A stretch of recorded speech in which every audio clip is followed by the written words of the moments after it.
Radio check. Is this thing on? Hello everybody. Today, we finally have it.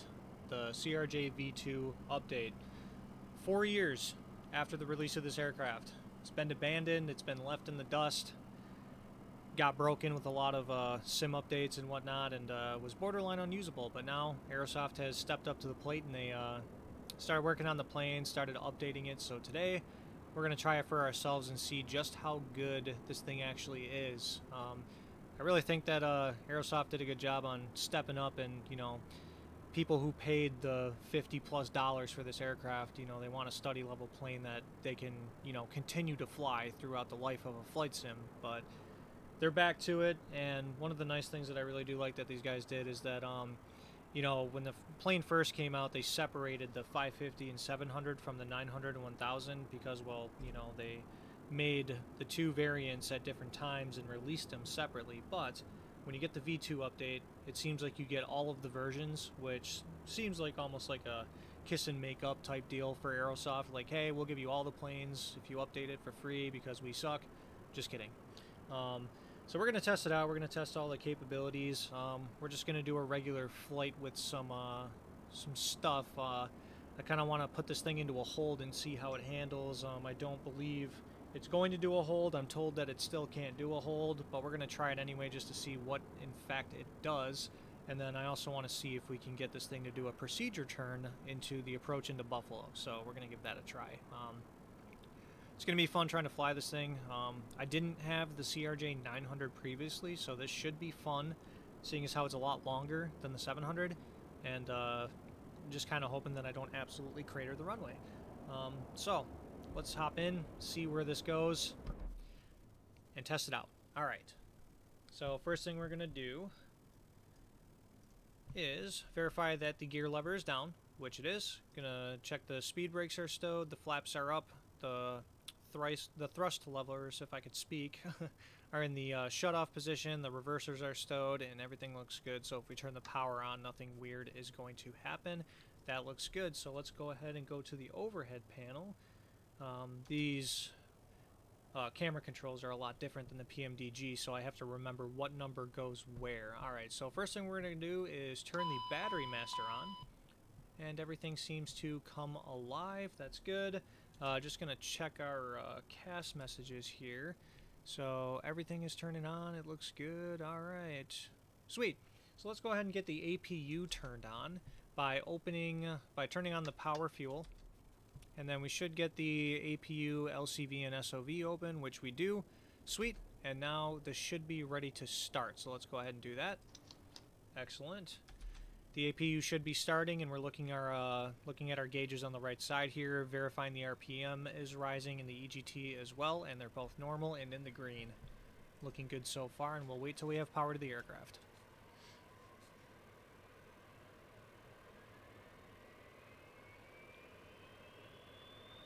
Everything's looking good so far. I also was thinking I wanted to fly on VATSIM with this aircraft, but because I don't know that it can do everything that I want it to do, or that VATSIM could give you as far as instructions, I'm not going to take it on VATSIM yet. I decided against that, so we're just going to do offline flight and see what this puppy is capable of. So everything turned on. We have the APU at 100% RPM. The EGT is green and normal. We can go ahead to the CAS page if I have the correct binding, which I do. Go to the... I don't know why I thought there was an APU message here. There is not. But we're going to verify that the APU is providing power to the aircraft. Oops. It's going to take a while for me to get these keybinds. Okay, cool. So the APU is highlighted in blue, so we have the generator on. We're getting positive amperage here, and everything's in the green. Cool. Like to see that. So let's go up to the overhead panel, if I could speak, and let's start doing our flows. We're just running off of the APU, so DC service we don't need. We're not doing ground power. Battery master is on. The AC unit is also off and extinguished. That's good. All of the AC power lights are going to be extinguished as well. That's good. The generators are all in auto. That looks good to me. Then we're going to test the fire detection, and we got to come off of the screen because you're looking for a CAS message on the left side of your MFD here. And you're also looking for some lights on the dash to light up as well. So let's go ahead and hold that in.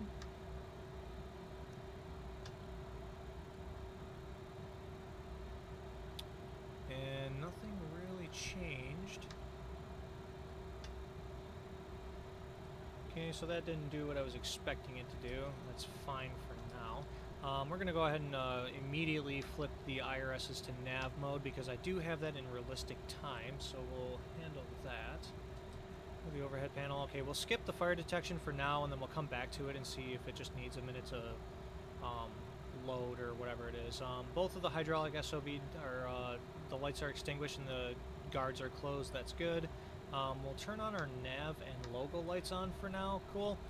Both of the fuel boost pumps are off. The gravity flow is also off. The cross flow override is extinguished as well. Bleed air and bleed valves are both in normal.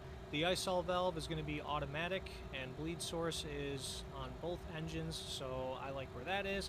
The APU is on and providing power to the aircraft. That's good. Our engine switches here are all extinguished right where we want it. Hydraulics can stay off for now, so we'll leave those. Cabin pressure. So we're looking for the landing altitude to put into there. So let's go to our OFP. And the landing altitude at Buffalo is 727. So we'll go ahead and put 720 for that one. And you gotta do another weird view because you can't see the screen and the knob at the same time. So we'll go back to the stat page. And the landing elevation is going to be down here in blue. It's going to be very difficult to see in this zoom, but that's just kind of what we have to do.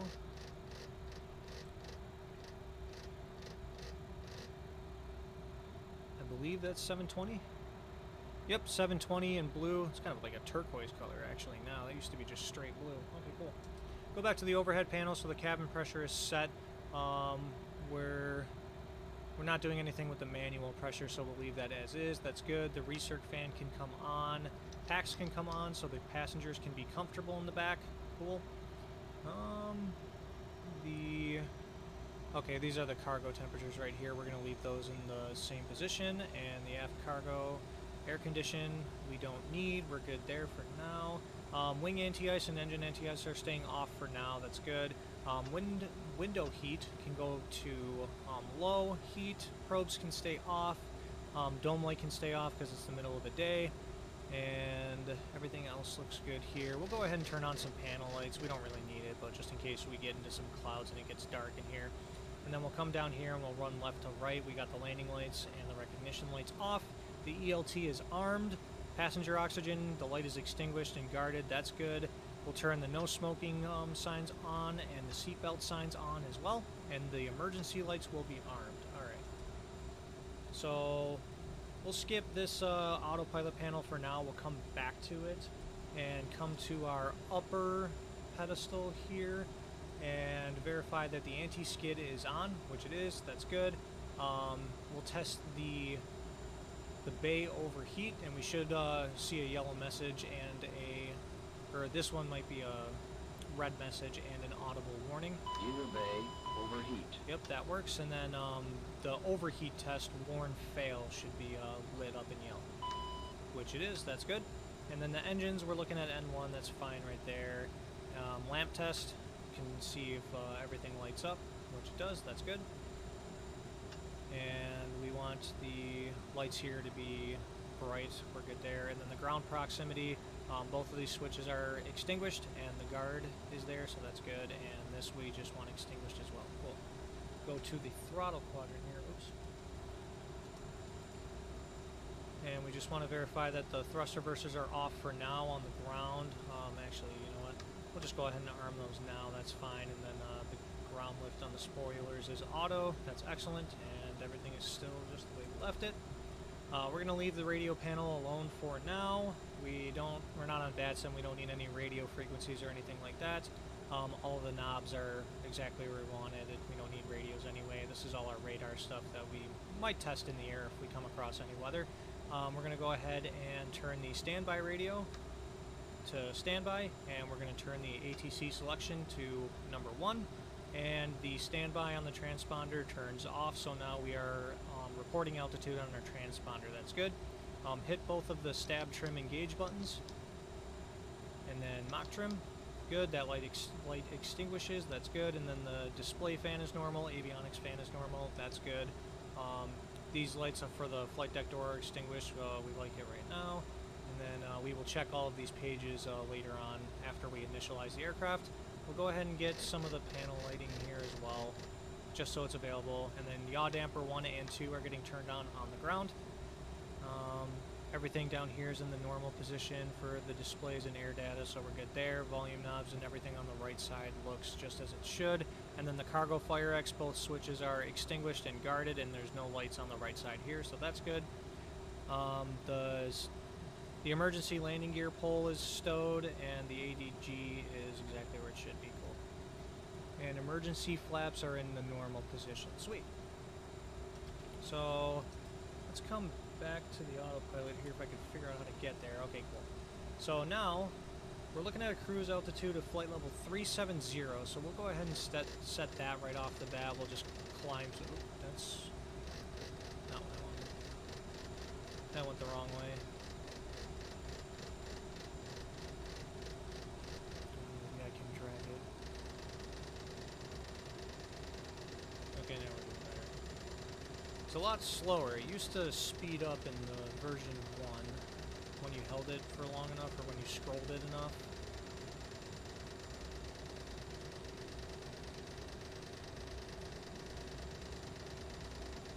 Jeez. Okay. Alright. So the yaw damper light, the yaw damper ECAS message did not go away. So let's go back down to the lower pedestal and try that again.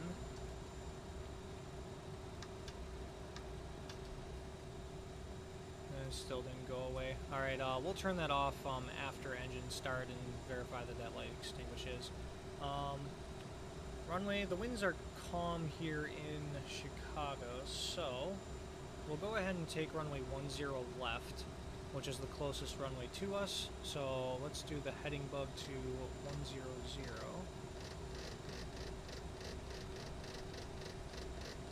Oh, this is brutal. None of these speed up.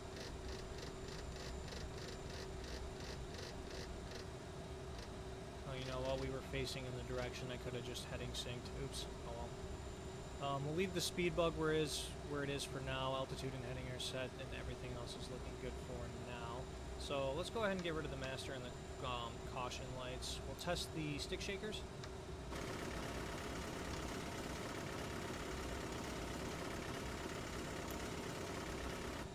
Okay, those are good, and we'll test the ground actually, we'll wait for our IRSs to align before we do the ground proximity, because that likes to do weird stuff sometimes. So we'll go to our EFB here. There we go. Let's go to our checklist. So the originating. So let's check the oxygen mask. That works. We're good. Audio warning panel. That was also checked. Electrical power was checked. We are getting power from the APU. Fire detection and FireX monitor. That should have worked, but it didn't the first time. Let's try it one more time and we'll see what happens from there.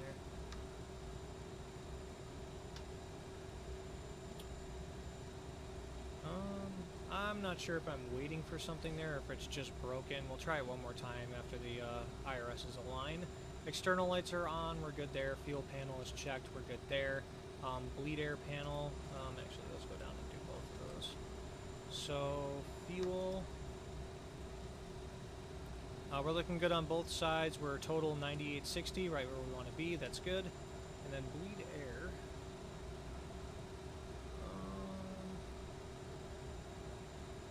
I think we're good there for now. So we'll go back to our stat page. Okay. Go back to the checklist. APU panel was checked. We're good there. The start panel was checked. Hydraulic panel was also checked. We'll pressurize those before we push back. ELT is armed. Cabin pressure panel was set. Air conditioning panel is turned on. The anti-ice we're leaving off for now. Windshield heat is low. Emergency lights are armed as well. Standby compass. It checks with our heading indicator, so that's good. Nose wheel steering is off.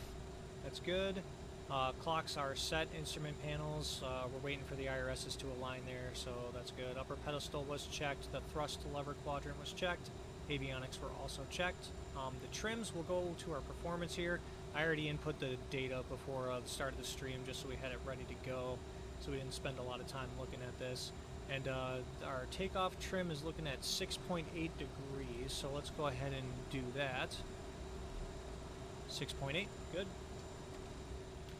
Yaw damper we tried to turn off, but it didn't engage, so we'll wait until engine start and see if that shuts it off. And then source select panel normal, we're good there. So, all right, cool.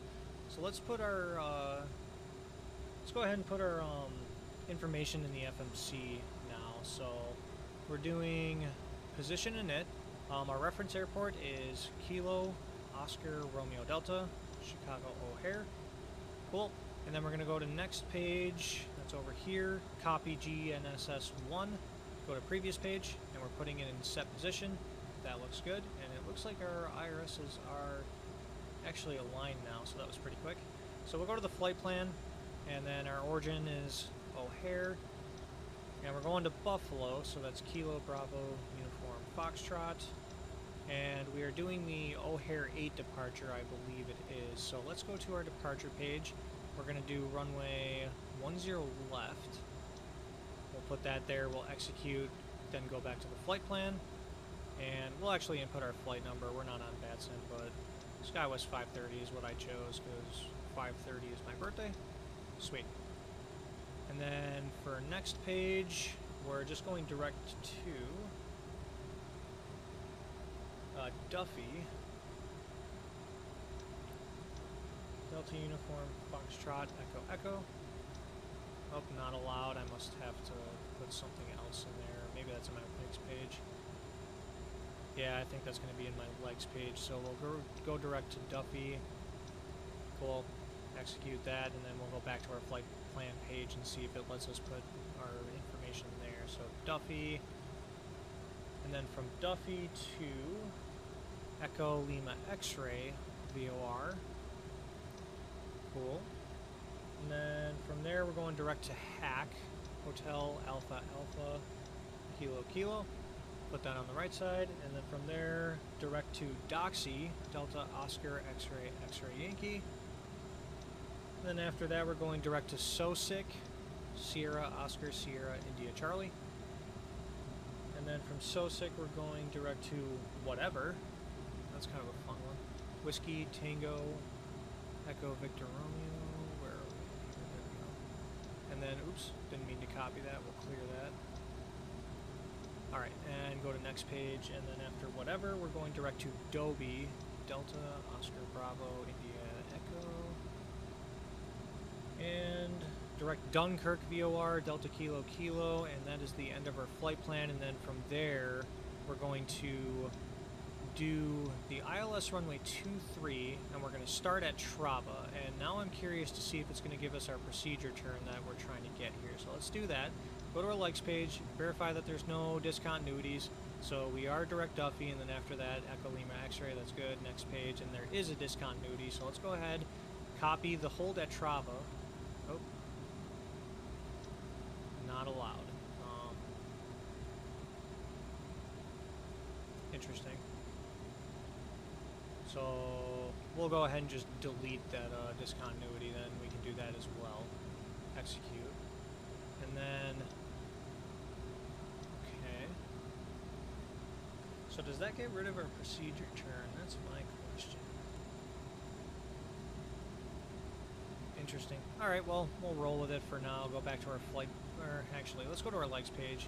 We're going to turn the, oops, wrong one. Go ahead and get some integrity lights here, integral or whatever it's called. We'll drop the yoke so we can see the whole panel on the left side here. And we're going to go to, we're going to change the format of the MFD. Okay, cool. So we can scroll through our waypoints here. Oh, never mind. We're doing the arrows. And verifying that the flight plan looks exactly how we're expecting it to do, which looks good from there. And it did actually get rid of the procedure turn at Traba, so ahead and redo that approach, beginning at Trava, and then if there is a discontinuity, we'll just leave it and see if we can figure out how to get rid of that. Alright. So now let's go back to our legs page and verify that it looks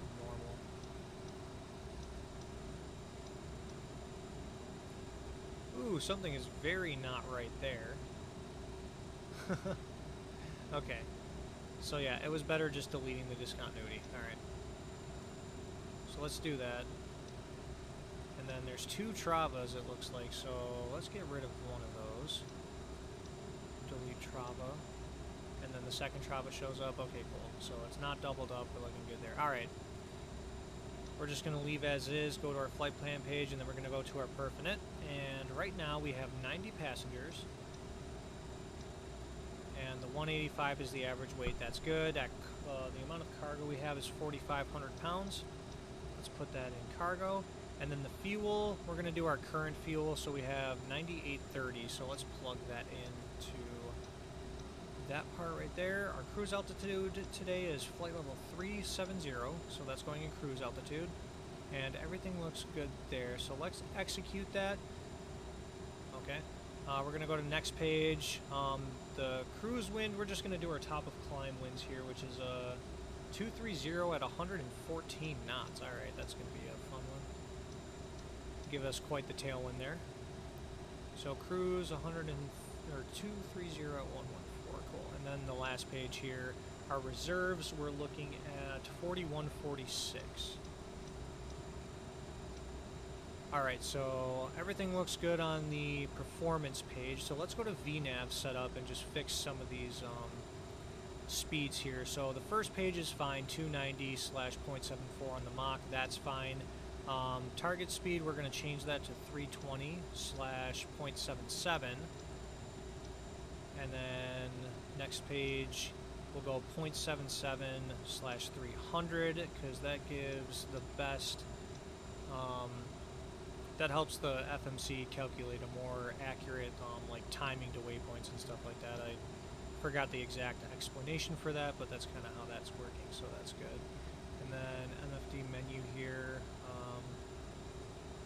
We'll go ahead and leave everything off on the left side, and then on the right side we'll put in the VNAV info. So let's go here. The position is set. We're fine there. VNAV, there we go. Where's the descent info? There we go. Descent info? Nope, that's not what I'm looking for.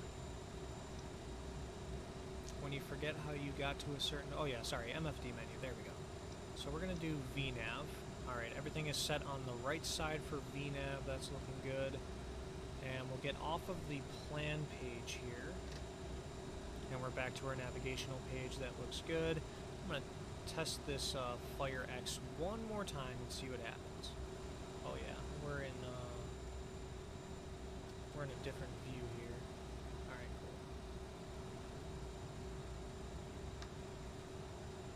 Yeah, I think that fire detection test is just broken. Alright, let's go ahead and test the GPWS while we're here. IRSs are aligned. Glide slow. Pull up. Terrain. Wind shear. Wind shear. Wind shear.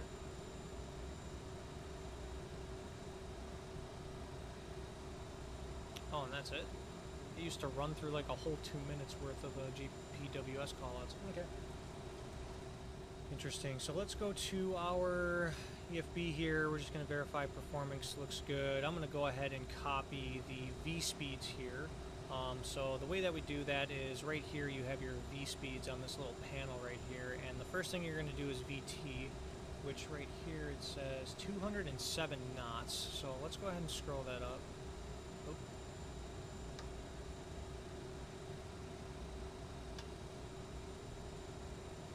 Okay, there we go. Now it's moving. Oh, I think I had to hit the select button. Okay. So 207. I'm going to be scrolling up for a minute here.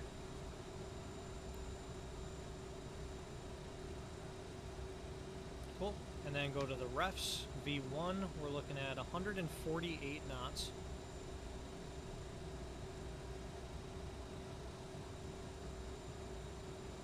Okay, we're going to hit the select button. Now we got VR, which is 148.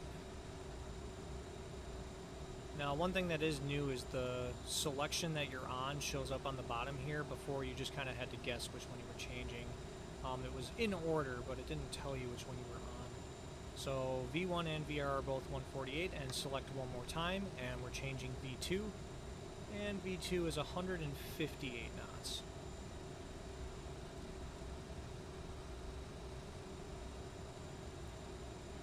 Alright, our V speeds are set. We're looking good. Last thing I'm going to check is the altimeter at O'Hare. And we're looking at 3016. So the altimeter is right here. And verify that that changes everything else for us. It didn't.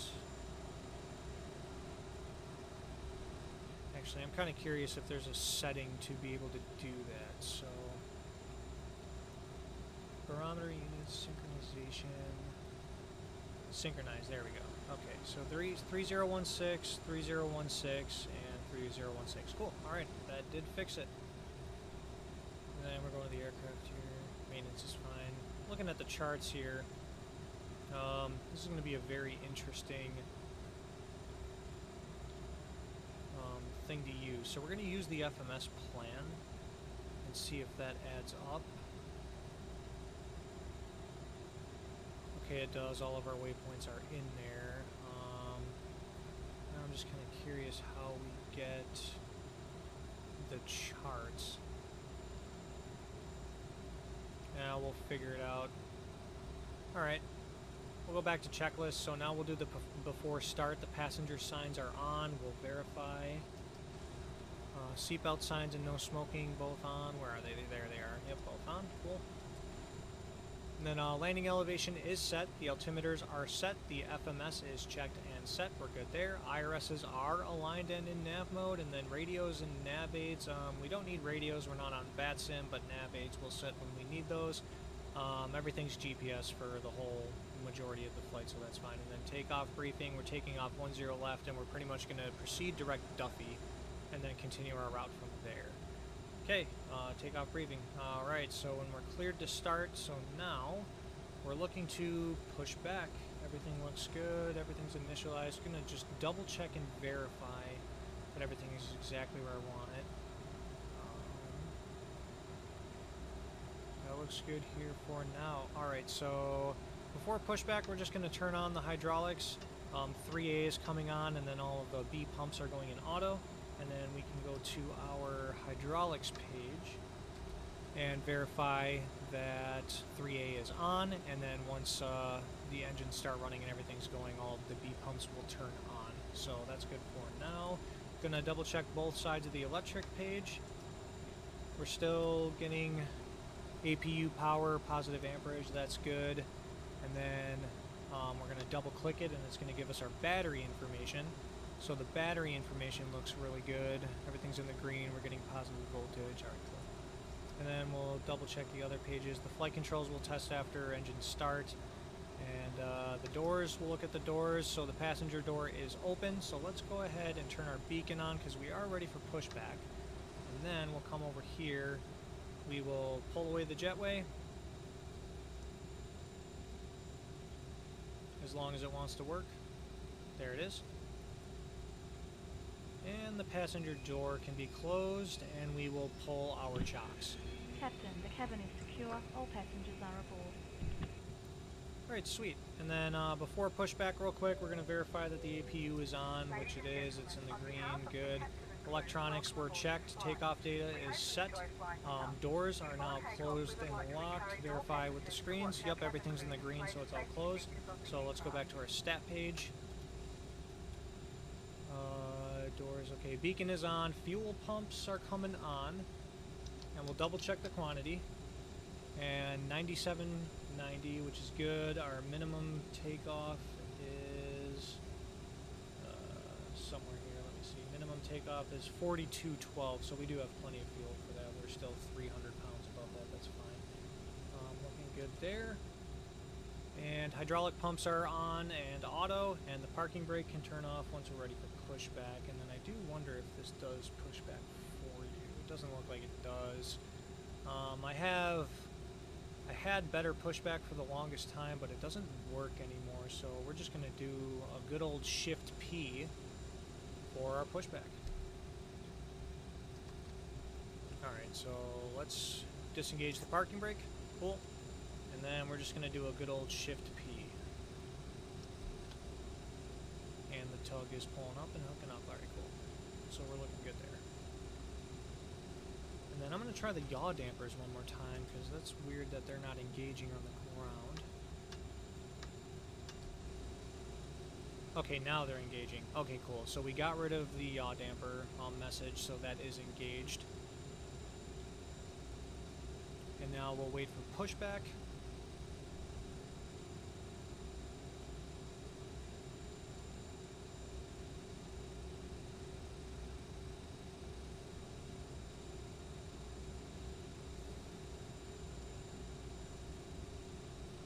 And let's go ahead and turn our flight directors on. And they come on both sides, that's good. And we're going to verify that we're clear behind. We'll go to the outside view and check as well. Okay, looking good there. We'll push on to the first line so we can turn on. So now that that's looking good, we're going to hold the right engine start for 3 seconds. Alright, that's starting. And the pack auto shut off, that's good. And N2 is rising, and we're looking for 20% N2.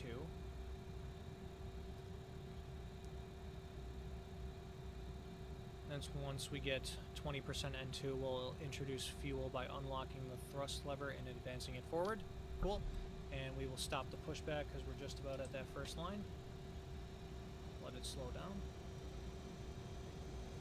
Alright. Alright, oil pressure is rising. Oil temp is rising.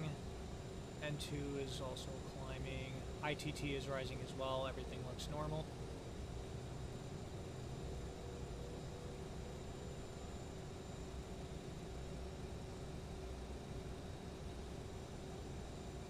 And I'm going to set the parking brake in hopes that the tug will get out of here. Please pay attention as we display the safety features and procedures of the aircraft in case of an emergency.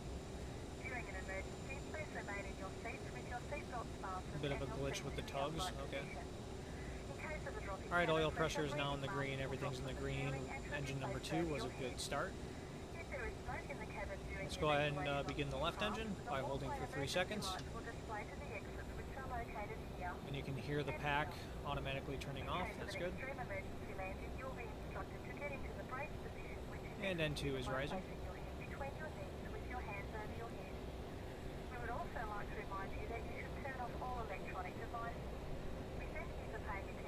And the tug is now pulling away, so that's good. 20% N2, so we'll unlock the thrust lever and push it forward, introducing fuel.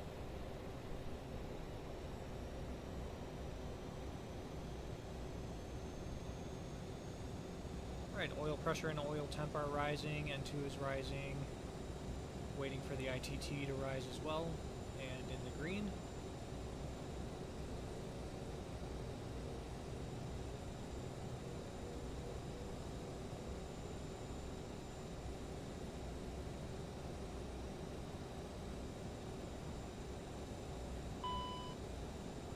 Alright, all of our CAS messages disappeared, so that's a good sign.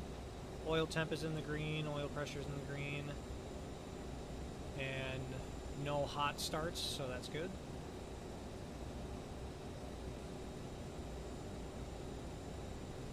Alright, and engine number 1 was also a good start. Alright, so let's go to our after start checklist here. And we're going to verify that the generators are all in the auto position, which they are. Cool. We're going to verify electronics are checked, so let's go to this. We'll check the electric once more. And we have positive generation coming from both engines. We have positive amperage, and it's all in the green, so that looks good to me. Back to the checklist. Bleed valves are all on auto. Just double check that. Auto, normal, both engines, so we're looking good there as well. And And packs are on. Double check that. The packs are on. The lights are extinguished. That's good. APU, we're going to shut off. So we will stop the APU and then give it a second, and then we will turn the power fuel off as well, like so. And then we'll look at our second page here. Oh, we got to go to our stat page. So stat page, and we're going to verify that the APU is shutting off, which it is. All right. APU door closed. We're getting the message down here, so that's good. Anti-ice is going to stay off because I believe we're positive on the temperature, total air temperature, 42 degrees. Okay, yep, we're above freezing, and there's no moisture in the air, it looks like, so we're good there. And lastly, nose wheel steering is going to be armed. Cool. So for taxi, we're going to do a flaps 8 takeoff, so that's 2 notches of flaps. And we're going to verify that the flaps and slats go 8. Okay, flaps 8, that's good. Flight controls, we're going to check, so let's go to the flight control page. And then to this right here, so we're looking for right aileron and spoilers full up, left aileron down. Left aileron and spoilers are all up, right aileron down. Elevator full forward, elevator full back, rudder full right, and full left. Flight controls are free and correct. So that's good. Trims are green and checked. We're just going to double check those. We're looking at 6.8 on the trim. That's exactly where we want it. Thrust reversers, verify armed, which they are. Flight instruments are checked. Let's double check those and make sure everything looks good. It does. Altimeter set. Altitude is looking good. Alright. Flight instruments are checked. We're good there. And brake temp. We'll look at our stat page. And, oops. Stat. And we have 4 greens on the brake temps. They're all 0, so we don't have hot brakes. That looks good to me. And we can go to the before takeoff checklist, and we are ready to taxi. All right. Verify the parking brake is off. Cool. And then we will turn on the nose light for taxi. And we are going to taxi to runway 10 left. And we're going to take off from Delta Delta. We'll do an intersection departure because there's no way that we need 10,000 feet or so, whatever the length of that runway is. And we do have a takeoff config OK message on the right screen there. And then we're just going to click the stat page again to box the messages, and then if anything pops up again, we'll be aware if it shows up. So let's give it a little bit of thrust to get ourselves moving.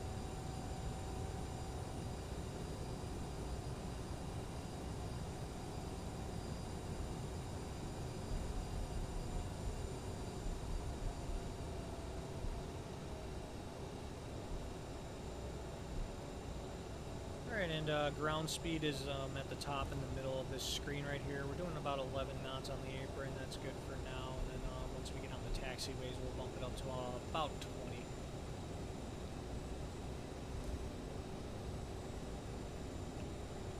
And then we'll take what the sim thinks is Alpha 15, but last week when I flew out of O'Hare, found out it was actually Alpha 10. They switched the taxiways around. And then Alpha 10 to November, and then November all the way to Delta Delta. This scenery is also really old as of 2020, and since then O'Hare has gone under some serious construction, and a runway has been removed, and we're going to cross that runway in the sim, but that's actually removed in real life now. So let's slow it down just a little bit for the turn.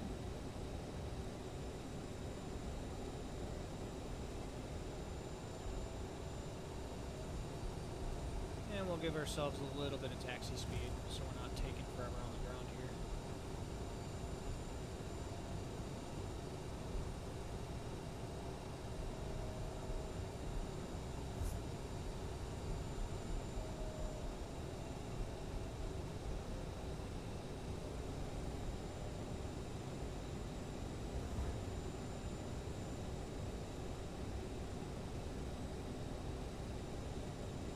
And one thing that is on the bucket list is the Boris audio pack for the CRJ. I'm really impressed with what they did with the 737, so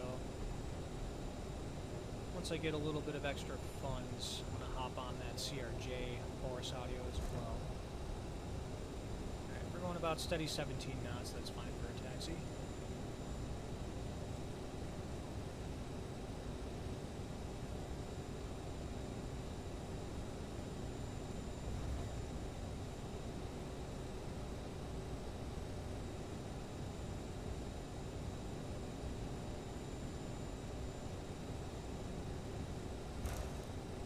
This is the runway that doesn't actually exist anymore in real life. I don't even know what the numbers on this are. I don't even think it says any numbers, actually. So, well, it does have a taxi line, so it must have been closed even back in 2020.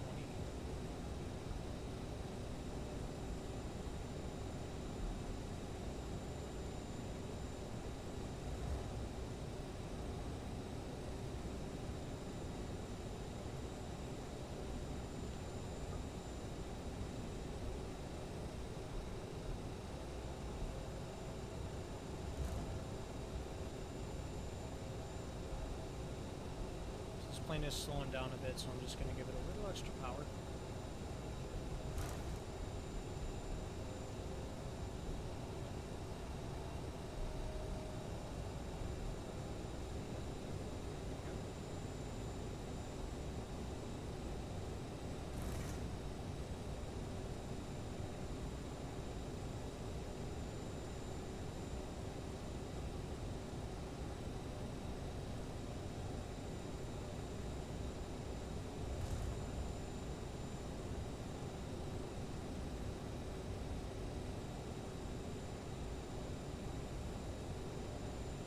So based off of the weird things that we saw trying to put the procedure turn on the ILS into Buffalo, I don't think this thing is going to hold, but we're just going to see what she does.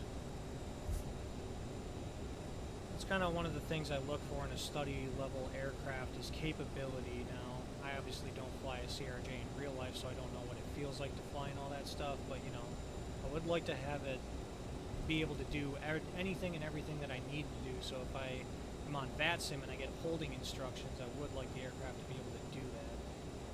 So let's hold short of the runway here, and we're going to do our before takeoff checklist, and I keep forgetting that there is a camera behind for that. So before takeoff, the lights and strobes, we'll turn those on.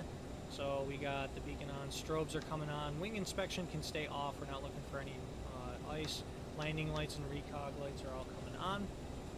Fuel cross flow, we're going to do manual, so we're going to do the manual override up here in the cross flow pool. And then flight attendants are advised to take off. Transponder and TCAS, we're going to just double check and verify that that's on. So yep, 2000, we're not in standby, and the CAS is looking good. Oh yep, manual cross flow because we turned that on, so it unboxed, so we'll click stat again and box those messages, that's good. And radar terrain display we don't need, we're fine there, and the CAS is checked, so we're good. Alright, so we are set for takeoff. So let's go ahead and taxi onto the runway.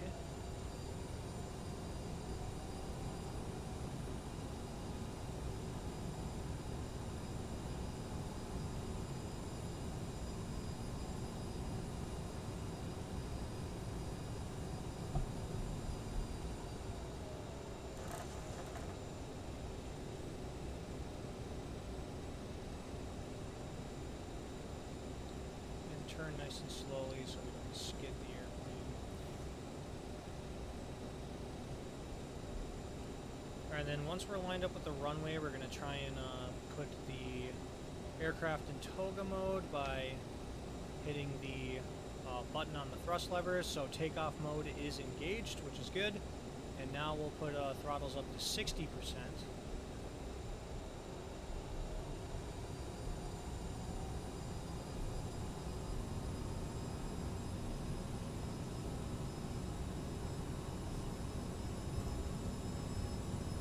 Are stable, so we'll go toga.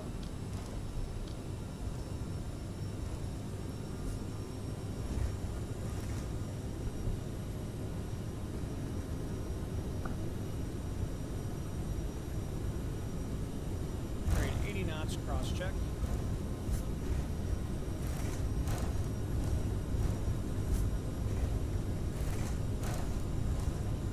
Rudders are kind of sensitive. Alright, V1, rotate. Ooh, that thing really wanted to lift up in the sky. That wasn't a tail strike. Alright, positive rate. Gear up.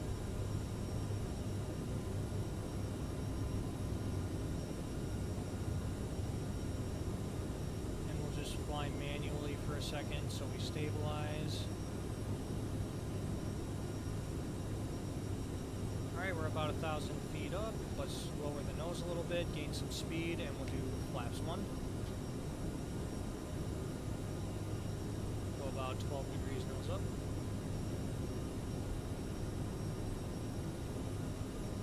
Trim is a little off now as well. Definitely kind of a friskier, so flaps are coming up.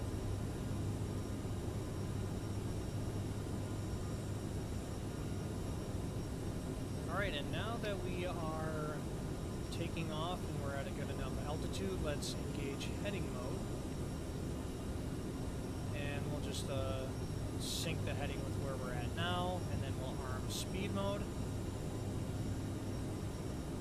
And once we're all trimmed out, we'll go ahead and turn that autopilot on. Autopilot engage. Alright, cool. So let's go ahead and increase that speed now to 250 knots.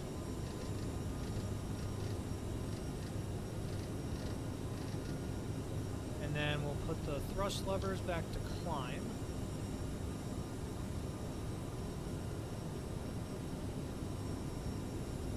And speed is set for 250, that looks good. And then, now that everything is how we want it, let's go direct Duffy, and we will execute that.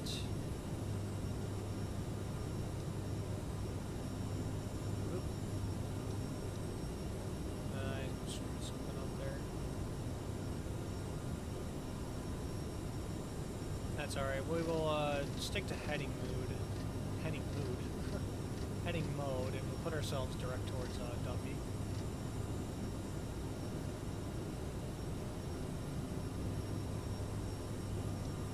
I guess I should have just left it exactly how it was, but that's okay.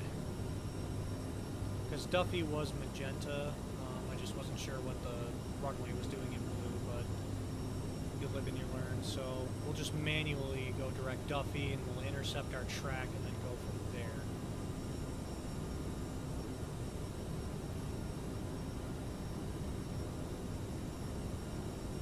Alright, so let's go through our climb check real quick while we have an opportunity right here. So fuel cross flow, we're going to go back to auto, so let's go up here and we'll turn that off.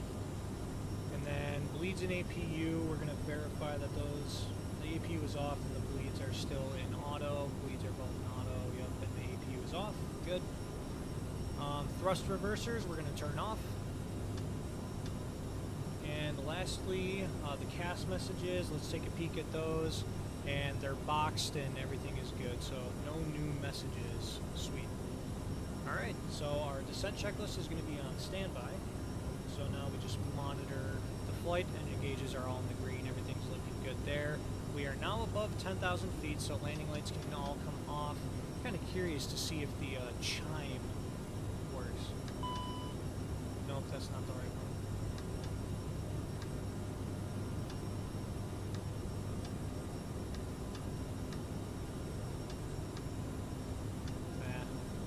Not how I expected to anyway. Alright, so now that we're above 10,000 feet, we're just going to assume that Chicago O'Hare told us to resume normal speed, so we're going to go to 290 knots for the climb in the CRJ.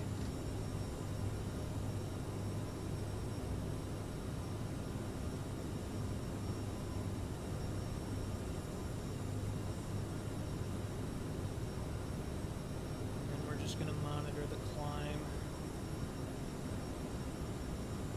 Looks like we are quite a bit direct to Duffy now, so that's good. Alright, so we intercepted that 290 knots and we're looking good there.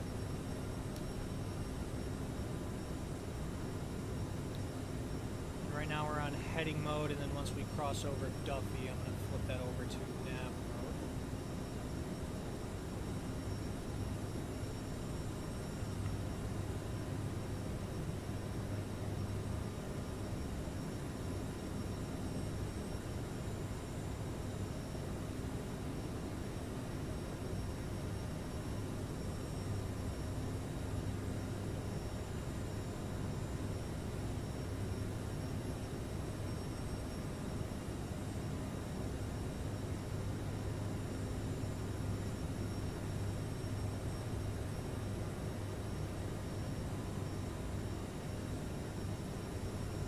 Needle does seem to slowly start to be rolling in, so that's good.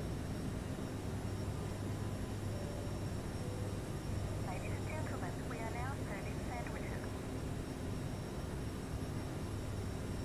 Sandwiches on a CRJ flight. Never experienced that before.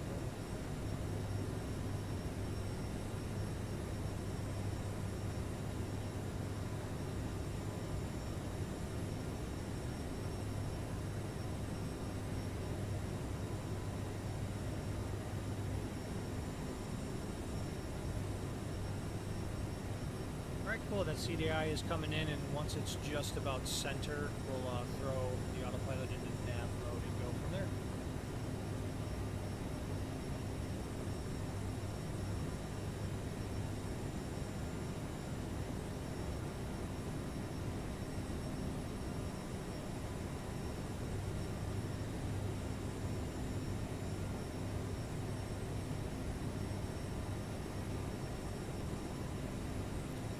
Alright, 18,000 feet. Altimeters are going to standard. Sweet. And they are all still synced. Cool.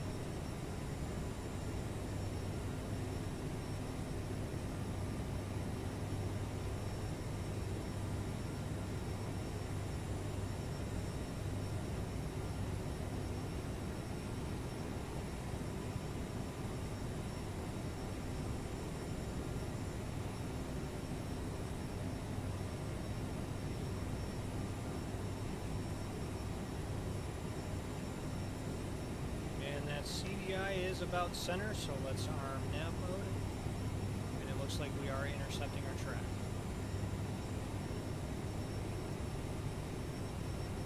Let's see how well this plane can do that.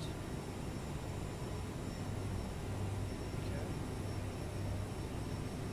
Seems pretty stable so far. Confirming that autopilot is on the left side.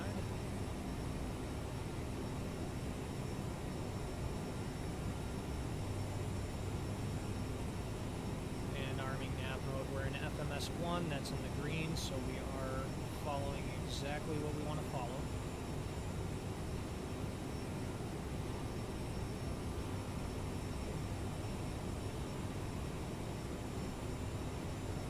And once the wings are level, we'll go ahead and sync the heading. Getting quite a quartering tailwind. It's already 85 knots at 21.5, so that should be in Buffalo in no time.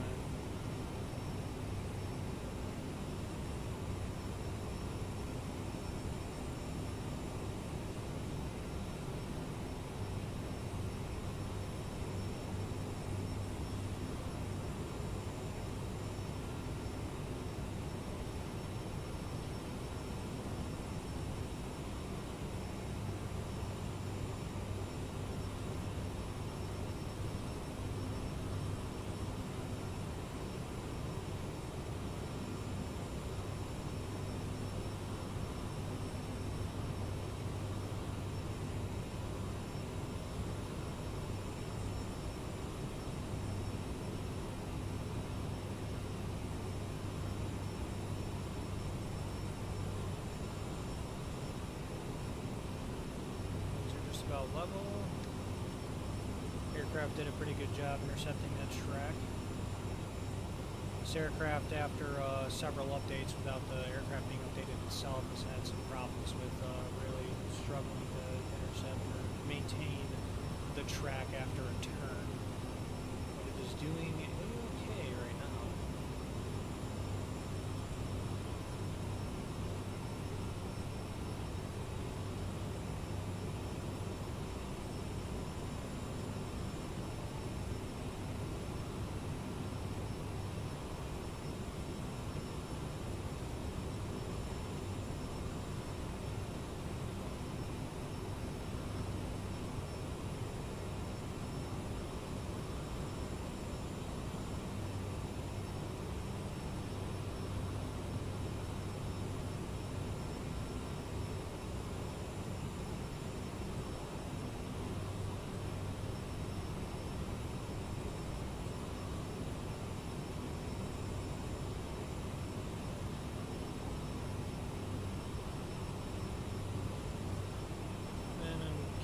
To see if we can get,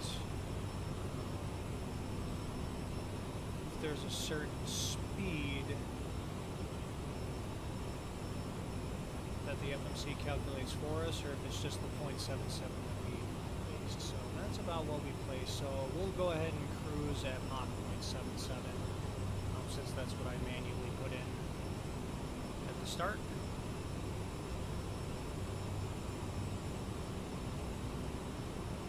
Engine gauges are all still looking very good. The aircraft is climbing at 290 knots.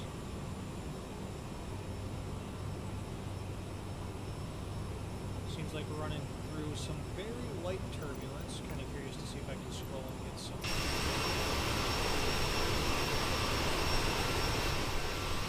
Probably extraordinarily loud turbulence.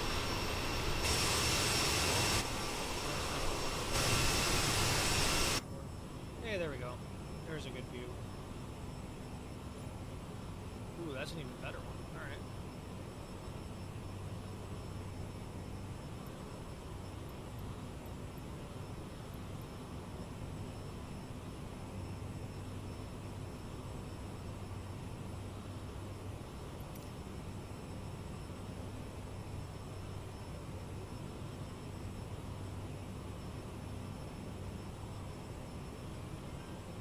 Seem to be having just a little bit of turbulence.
so our heading's all synced up. These winds are already over 100 knots, and we still have about 5,000 feet before cruise.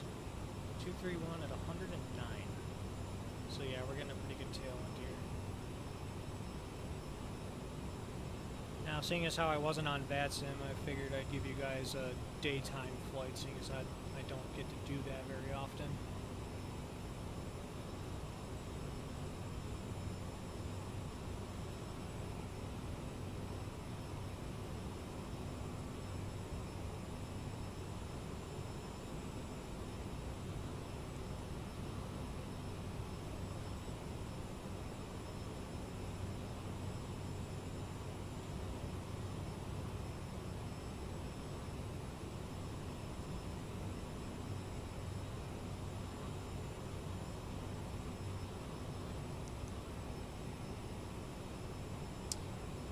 I just realized I never put the dang probe heats on. That wasn't in the checklist. That's a little embarrassing.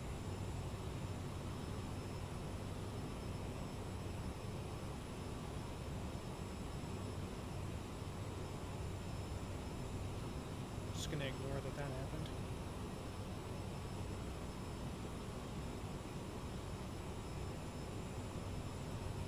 Aircraft is climbing quite slow, so why don't we, as it's climbing at Mach 0.79, why don't we go down to 7.7 and see if that'll bring us up to cruise a little quicker.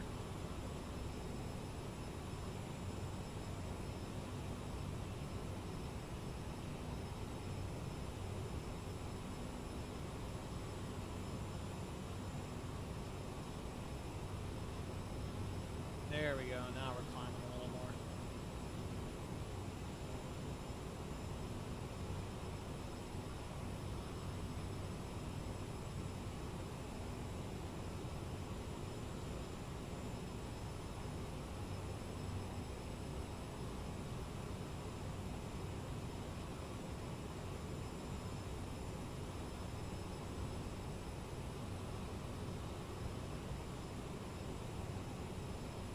That's more I like.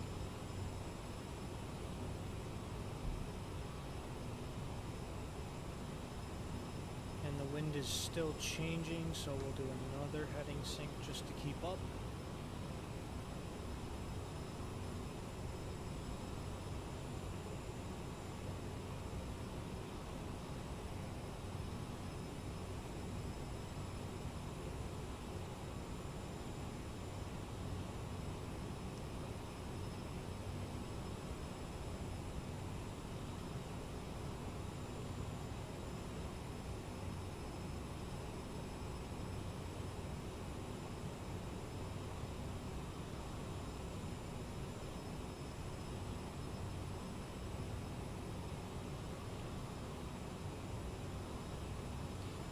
Didn't want to climb for a second there, that was weird. Now we're kind of going back up.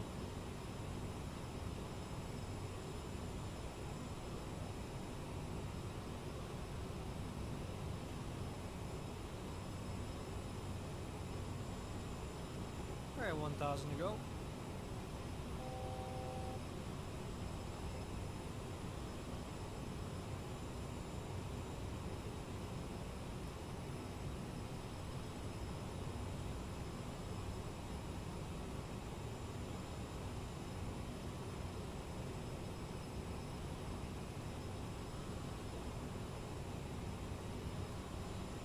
The standing air temperature up here at altitude is negative 67. Oh, now it's negative 68 degrees. And we got some clouds up here, but it's so cold that it's not even going to try and stick to the aircraft, so I'm not so worried about that.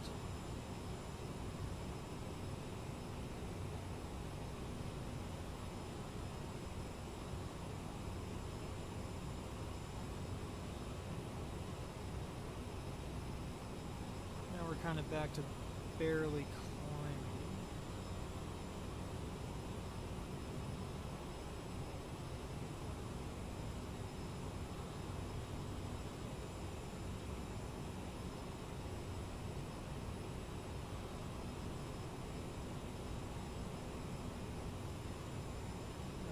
200 to go.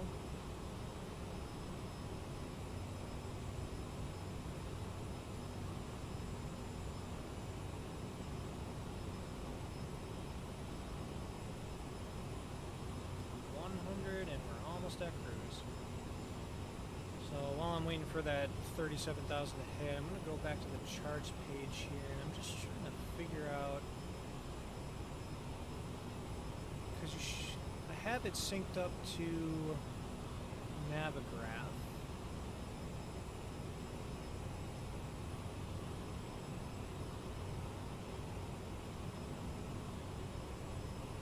Definitely should check for updated nav data when I install, or when I load up in this.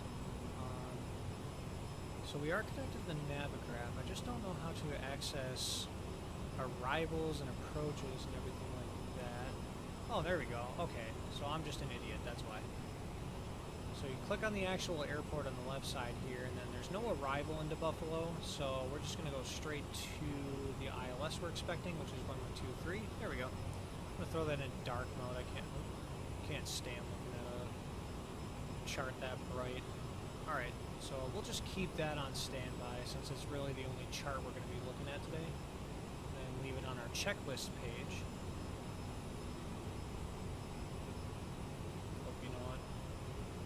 Keep forgetting that I'm still in these camera views. Alright, so we're at our cruise altitude, and just verify it's not all too bumpy out. No, not too crazy. The aircraft did an okay job at turning and maintaining on its track. Okay, let's go ahead and flip those seatbelt signs to off, so the passengers can move about the cabins, use the bathroom, whatever they need to do. And now we're picking up a little bit of speed, so we're going to bring the throttles back. And we're looking for about a flow rate of 1,800 pounds per hour. And that should keep us roughly the same speed throughout the flight, and then we'll just keep monitoring throughout.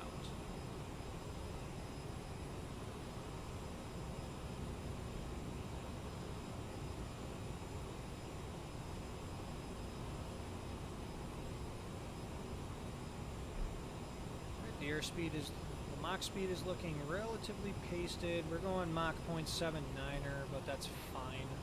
We'll just deal with that as is.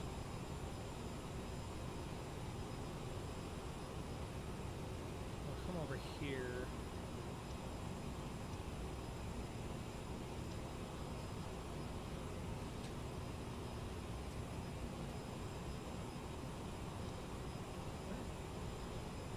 Oh, cool. And we do have a top of descent calculation.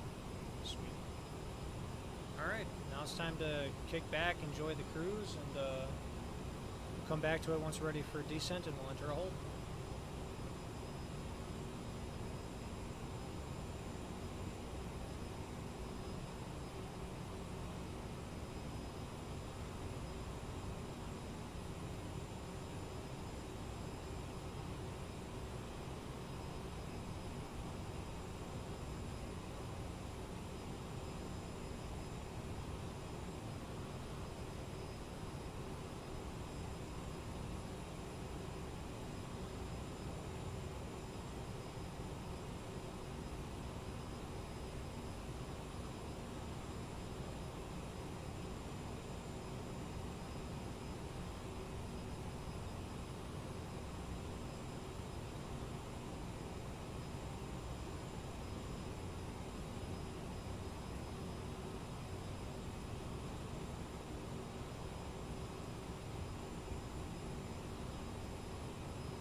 Alright, so we're burning about 1830 on the pounds per hour, and our speed is looking very much pasted right there, so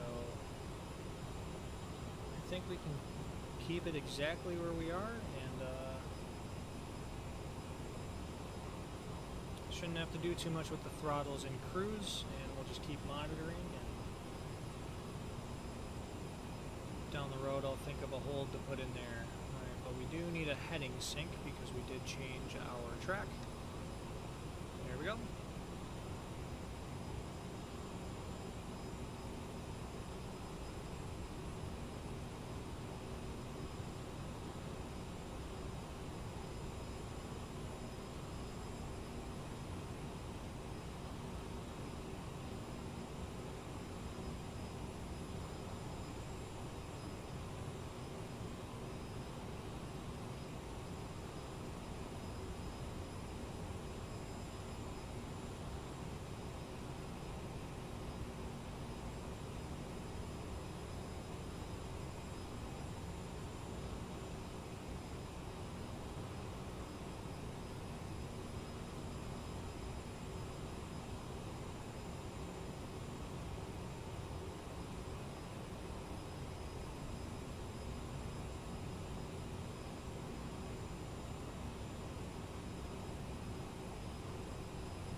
Alright, so from here to Sosik, I'm sorry, not Sosik, Dobie, we're looking at about 30 nautical miles. So why don't we go ahead and just test this out, and we'll put Dobie for the hold, and just see what kind of stuff we can get into here.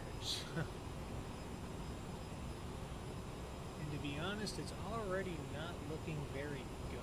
So 100 is about the track from whatever to Dobie. So why don't we just go ahead and do that? We'll put in the 100 here. Right turns. So we can't even. You have to put the slant in there.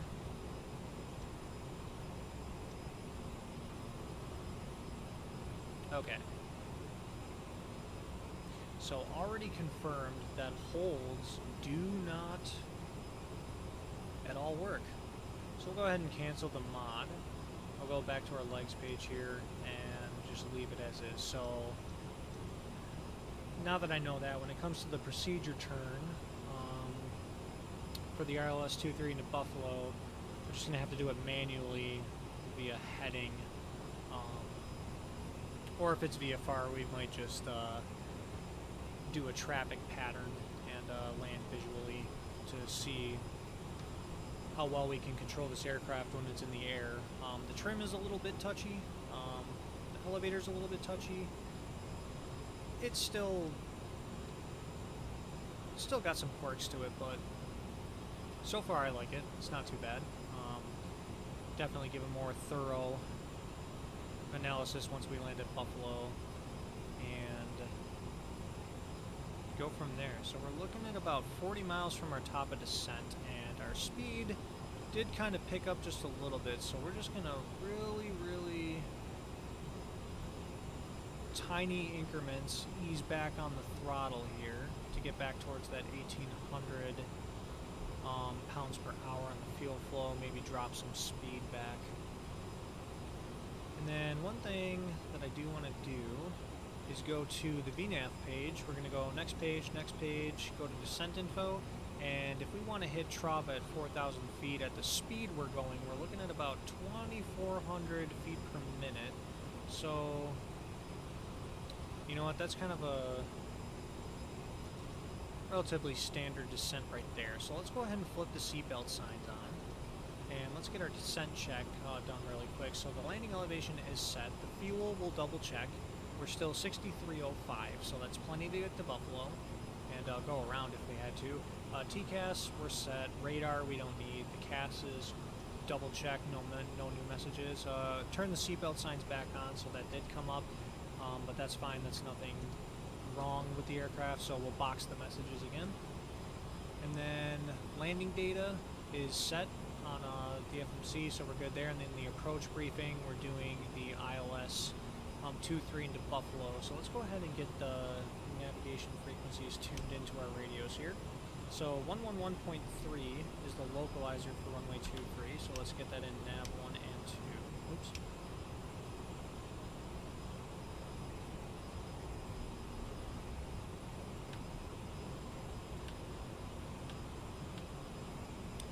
Interesting. Oh, you know what?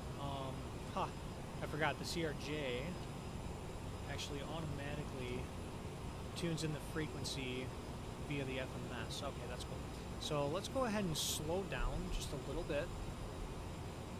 And then we're going to do a descent rate of about, we'll slowly go down to 2,500 feet per minute. Let's actually start with 2,000 feet per minute. Oh, you know what? I'm sorry, I forgot to set the altitude. So we're going to go down to 4,000.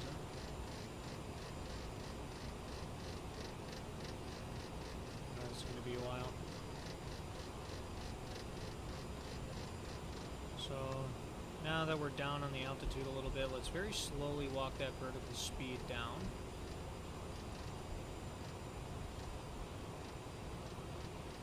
And we're going to make sure that we don't overspeed or anything, and then we'll continue trying to get this altitude knob down to 4,000.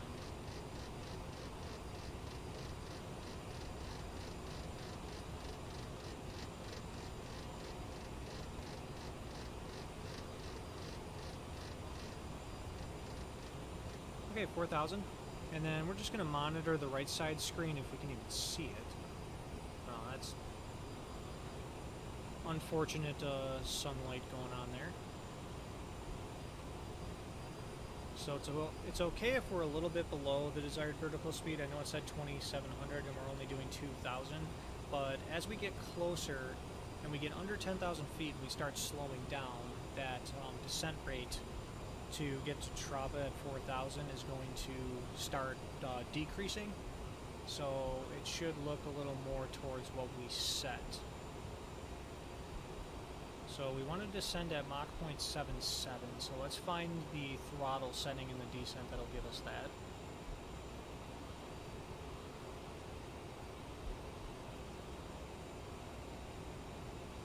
Okay, a little more than that.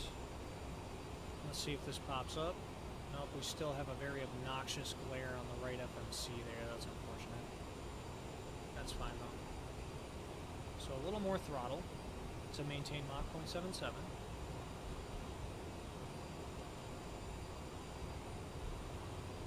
And you know, it is actually okay if we're a little bit on the slower side because it did want us to have a very aggressive descent rate to get to Traba by 4,000.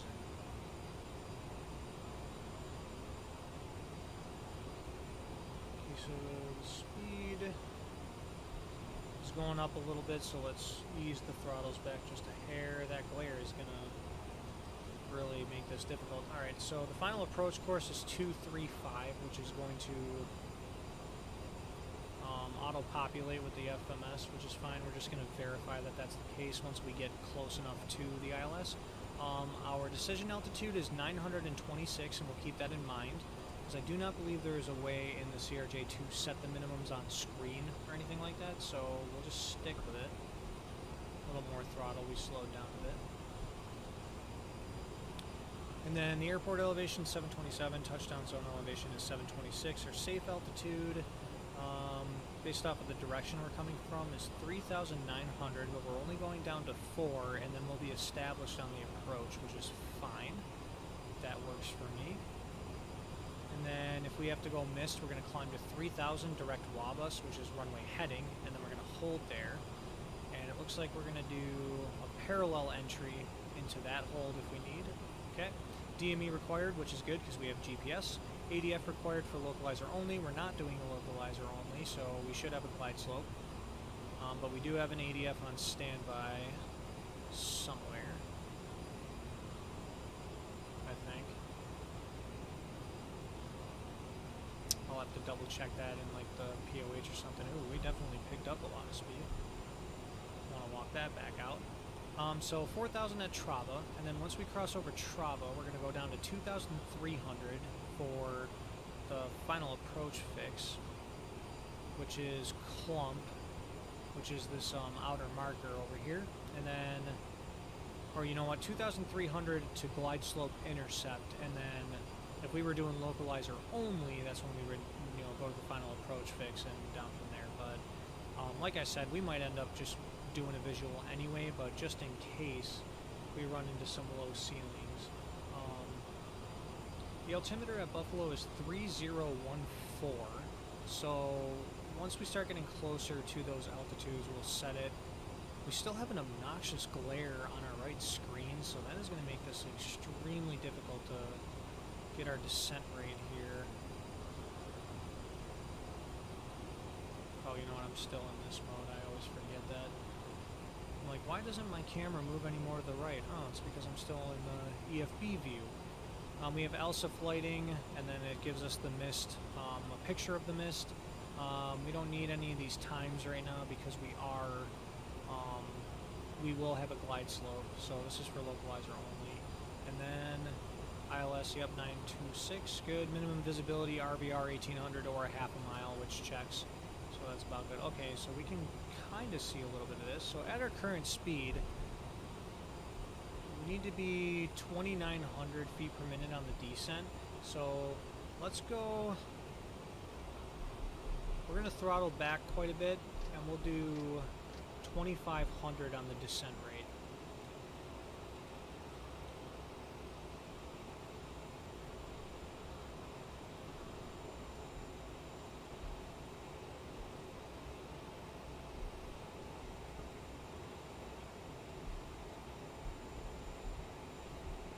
crossing over Dunkirk in about 20 miles, so 2,800. Okay, so that already decreased from what we had initially. Let's go ahead and go throttles to idle and really bleed off some speed so we can get this required descent rate down a little bit.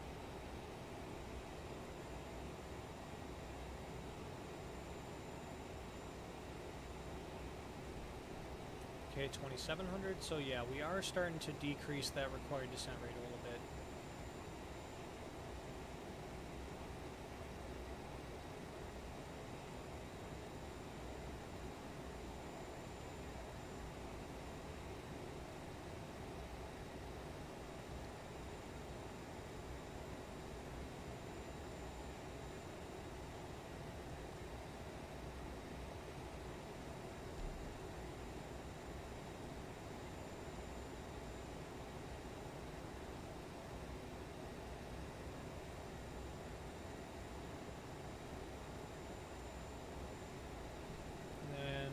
Heading sync.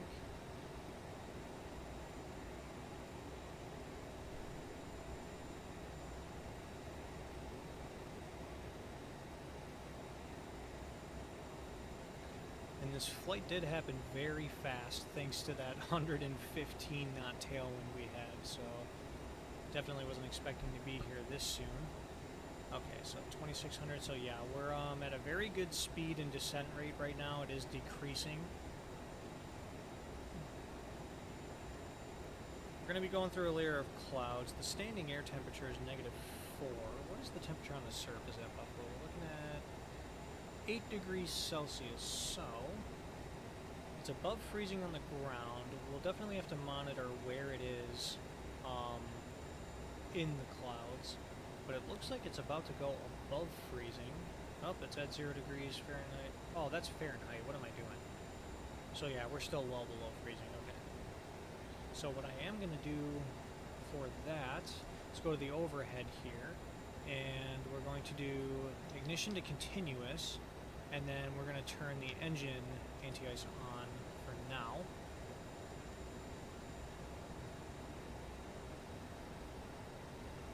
And then if need be, we will flip the wing anti-ice on as well. Okay, and now we're starting to not need such a aggressive descent angle.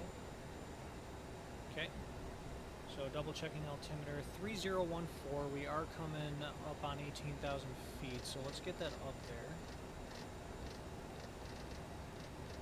Alright, 3014, and it's that across the board. And then we're going to double check our VREF speed and our performance here. It was 150. 146, so we're going to shoot for 146. We might actually keep it at about 150. Never hurts to have a little extra speed. The winds are 290 at 7 knots. There's no gust factor, but just in case you want to be a little bit safer on the speed side of things. Okay, before landing, flight attendants are advised, so we'll pretend that we chimed final descent. Passenger signs are on. Thrust reversers, we'll go ahead and arm those right now. And then landing gear down and flaps and slats. So that'll be when we are doing our approach.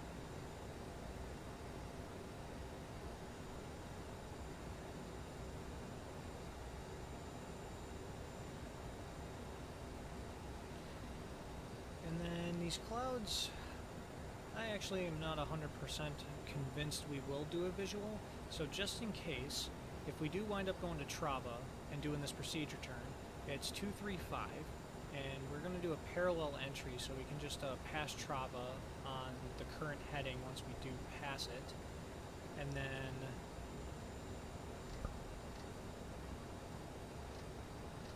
we'll do that parallel entry with the heading bug, which should be fine. I'm going to keep the thrust levers on idle. I'm reducing the descent rate a little bit to try and, put our, this little magenta arc right here is telling us when we're going to hit 4,000, and I'm trying to put that more on top of Traba.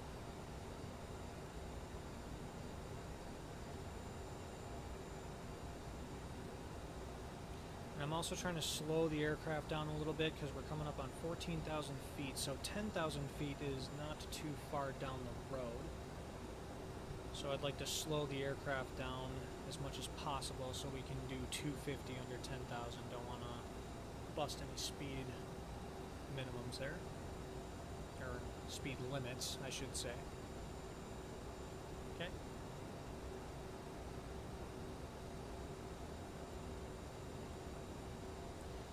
And we're starting to go into the clouds, and the standing air temperature is 28 degrees Fahrenheit. The total air temperature is 53, but just in case, we don't want any aerodynamic cooling to give us icing, so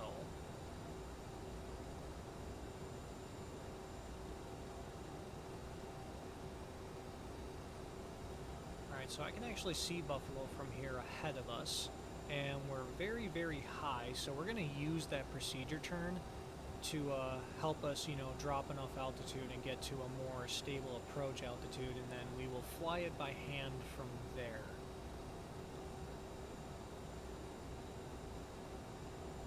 And then let's get the wing anti-ice on for now, and then once we get below these clouds, everything can come off.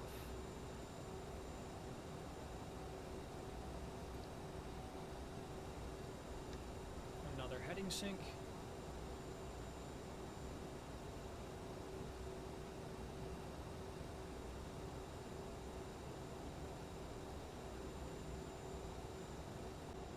That should help us slow down a good chunk. We're below 10,000, so all of the landing and recognition lights are coming on.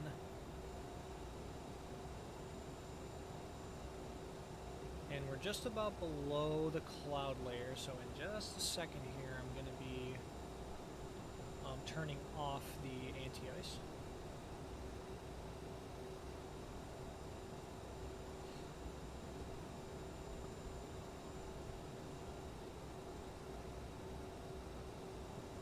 Alright, we'll stow away the speed brakes because we're at 250. Verify that the aircraft isn't going to speed up on us.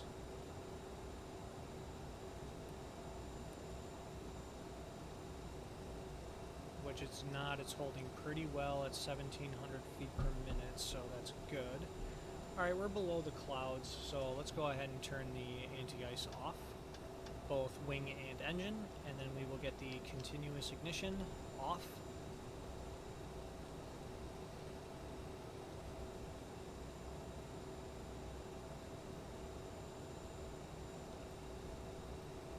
And then we're just going to rebox our stat page because nothing is concerning there. It's just the seatbelt and no smoking signs. We're going to zoom in on the MFD here. And I'm actually going to zoom to 10 miles because, if I can think here, the hold at Trava is 4 nautical miles. Or you know what, this is an ILS, so it would be a timed turn.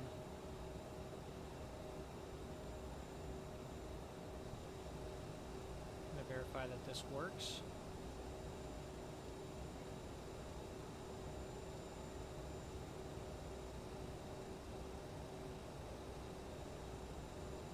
Okay, there we go. It does work. Cool. So the clock works, that's good. So I kind of like that we're going to hit... What is this plane doing?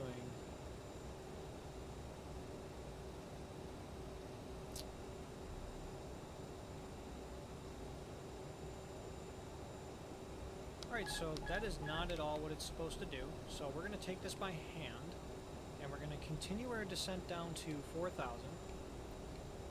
And the trim is a little bit wonky right now. Yeah, I definitely have to fix those sensitivities, to be honest with you. Definitely going to take a look at Sim CFI's videos and get his settings. Okay, so I'm going to kind of treat this like a procedure turn, and we are VFR, so we're just going to kind of do whatever we need to do to get ourselves set up for a visual. We're a little high right now, so I want to get to 4,000 feet. increase the descent rate just a little bit, so we're not dive bombing the ground here. We were at about 1,700 feet per minute on the descent there. That's not where we want to be. Okay. So throttles are idle.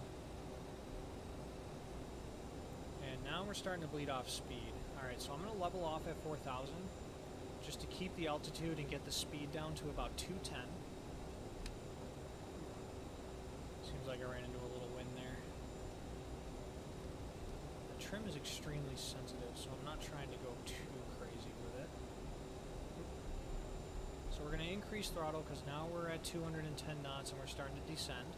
And now I'm going to go ahead and make a nice easy turn back towards Buffalo. Yeah, these sensitivities are whack. I'm going to have a really fun time landing this. But we are visual, so we'll go down to 2,300 like what's prescribed on the chart for the final approach fix, or the glide slope intercept. Oof. Yeah, we do have some turbulence over here, so that's going to be fun to hand fly in with an oversensitive aircraft.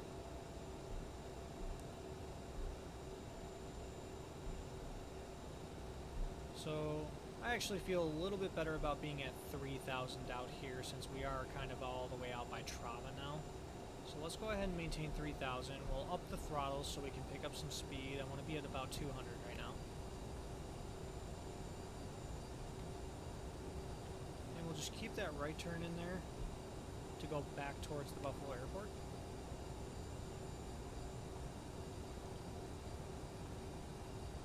I'm not entirely sure what happened there because in my flight plan I didn't have any extra holds or anything like that. But then once we crossed over Clump and we were direct Trava, it just did some odd things. So we're taking over manually and just doing a visual. Alright, so the runway is in sight. So let's go ahead and get perpendicular to that. We're at 190.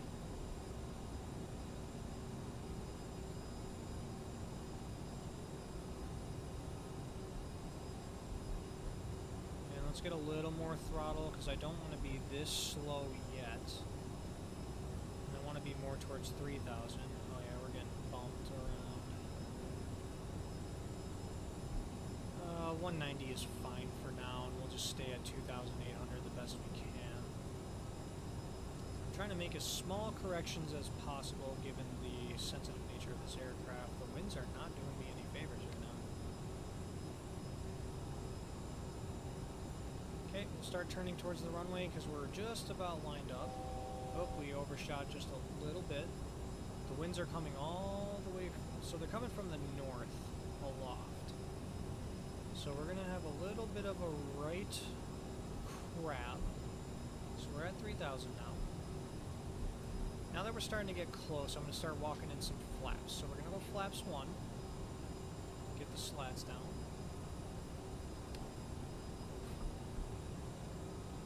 This is going to be difficult if this continues throughout the whole way. So now we're starting to kind of get back on track here. We're going to use the ILS as a backup, so let's back the nav source to localizer mode. Alright, now, ooh, yeah, that rudder is extremely sensitive. Okay, I'm going to have to tweak those settings too. I'm going to have to make a profile specific to the CRJ. So we're still having about a 15 knot wind from the right side, so we are going to be crabbing a little bit to the right. Oop. And we picked up some speed, which we don't want to do. So let's walk the throttles back since we're holding altitude right now. Oh, this is frisky. Okay. Now we're kind of drifting back to the left. Just small corrections.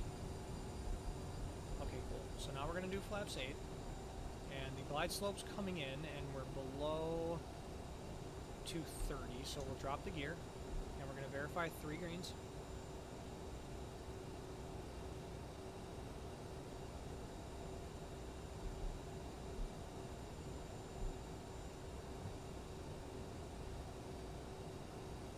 Okay, so it looks like we're going just about straight towards the runway, maybe drifting a hair to the left, so very small correction to the right. Cool. Alright, let's go ahead and do flaps 20.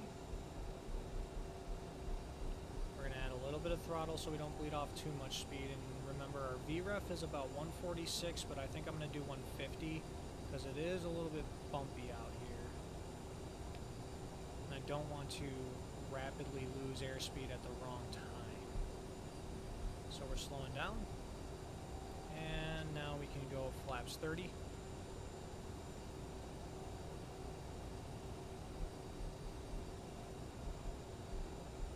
We're about 160 knots. We're looking pretty good on the glide slope.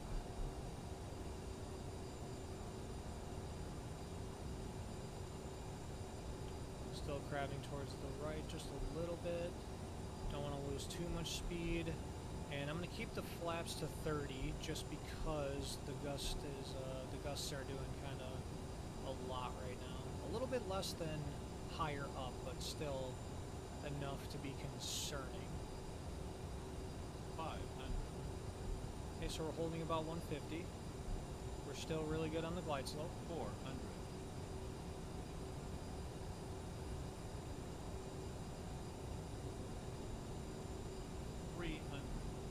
Okay, we're starting to get a little slow, so let's pitch down and add throttle. 200.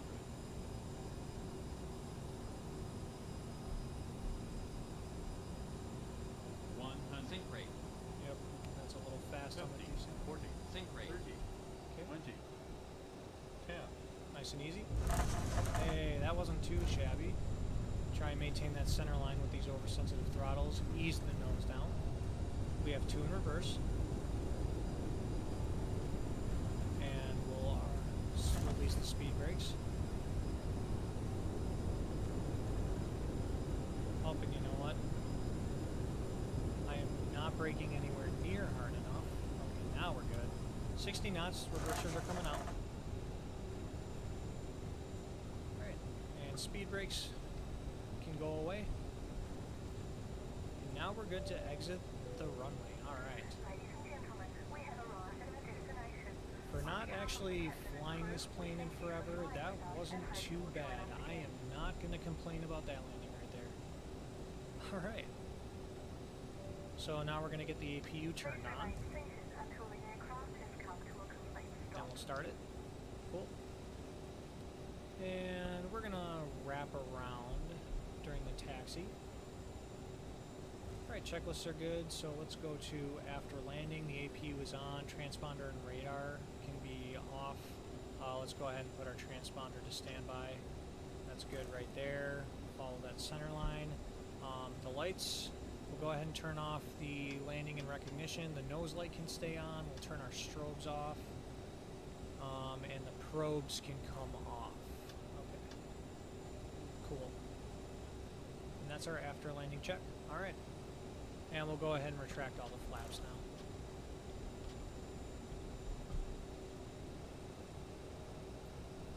And then since we are flying a Delta connection, we're going to go to the Delta gates. And if there is one immediately available to the right side over there, we'll choose that.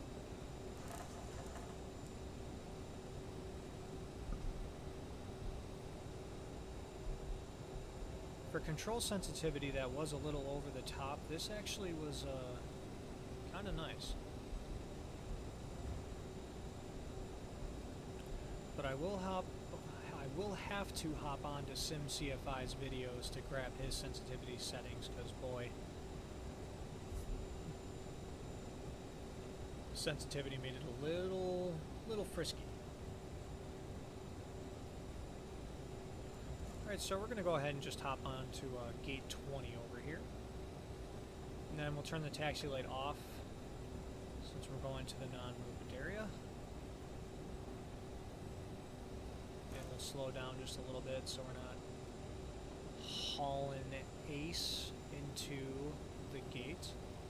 And then we'll go to the outside view and just try and get ourselves on that line.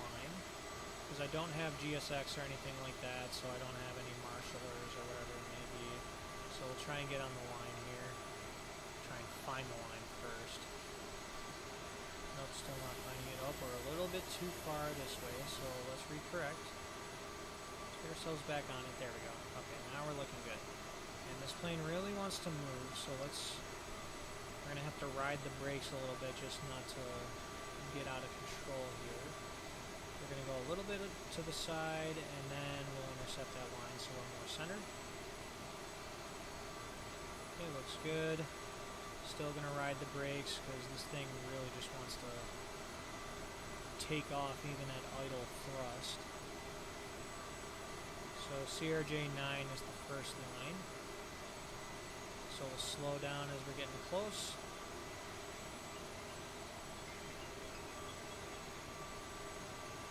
And we'll go ahead and stop. All right.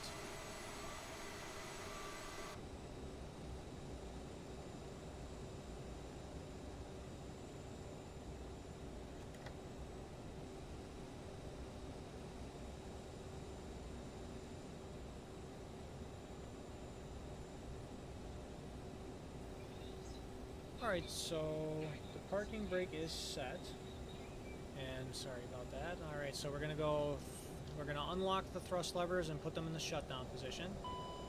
Alright, so we're below 20% N1, so let's go ahead and get the beacon off, and then we'll run our shutdown check. So the parking brake is set, the seatbelt signs can come off now that we're stopped at the gate, and now the passengers can get up. The anti-ice, we did turn that off.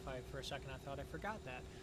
The fuel pumps can go off. We're just going to, do the camera here because I keep forgetting that I'm in certain views. So the beacon is off and the nose wheel steering is off. Alright, cool. So now we're in a turnaround state and we're going to set some chocks. We're going to open the door, get it ready for the jetway, and toggle the jetway. Please make your way to the exit and please make sure you have all your personal items and carry-on luggage. Alright.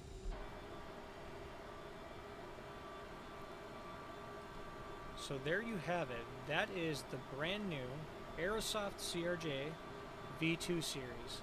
Now, I really actually enjoy this aircraft.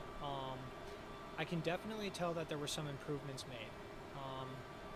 Overall, it handled really well except the sensitivities. Those have to be adjusted to be a little more realistic because it is overly sensitive and it was kind of hard to control.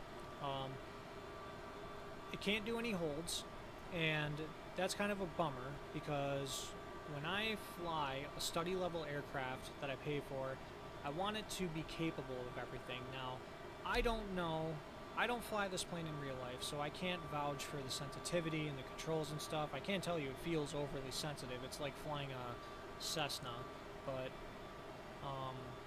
that can always be adjusted in the settings. But as far as like the capabilities of the aircraft, it has gotten a lot better.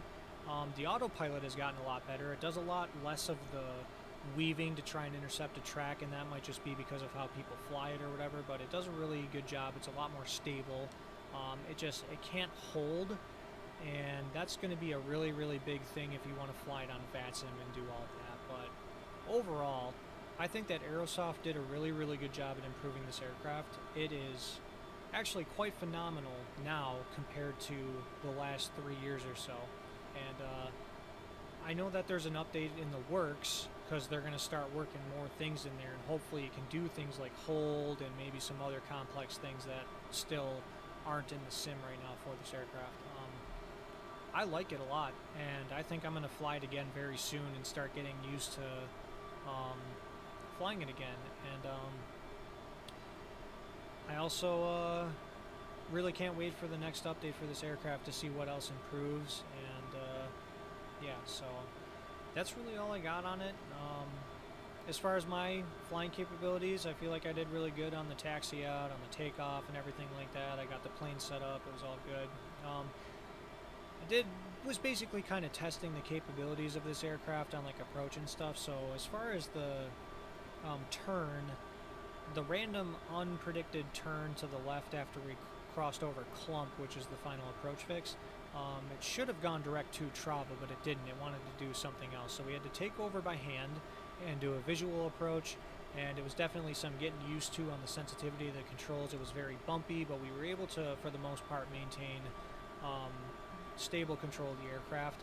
And then we brought it down nice and smooth. The turbulence, you know, started smoothing out the closer to the ground we got, and I was actually very pleased with that landing, and I'm very happy that it turned out the way it did. So yeah,